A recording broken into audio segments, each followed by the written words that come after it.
તો આજે મારે વાત કરવી છે આ કળિયુગના પ્રેમ વિશે કે આજકાલના છોકરીને છોકરાઓનો પ્રેમ તો જુઓ કે છોકરીને પ્રેમ ના હોય છતાં એના પર જબરજસ્તીનો પ્રેમ કરવામાં આવે છે અને એ છોકરીને છોકરાના પ્રેમને ના સમજે તો એને ઢોર મારવામાં આવે છે અને એ છોકરીઓ પણ એના પહેલા પ્રેમને છોડીને કોઈ બીજા સાથે વાત કરવા જાય છે.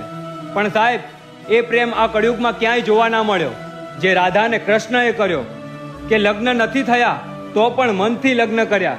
પણ સાહેબ, આજકાલના છોકરાઓને છોકરી પ્રેમ ના આપે તો એને ગાળો બોલે છે.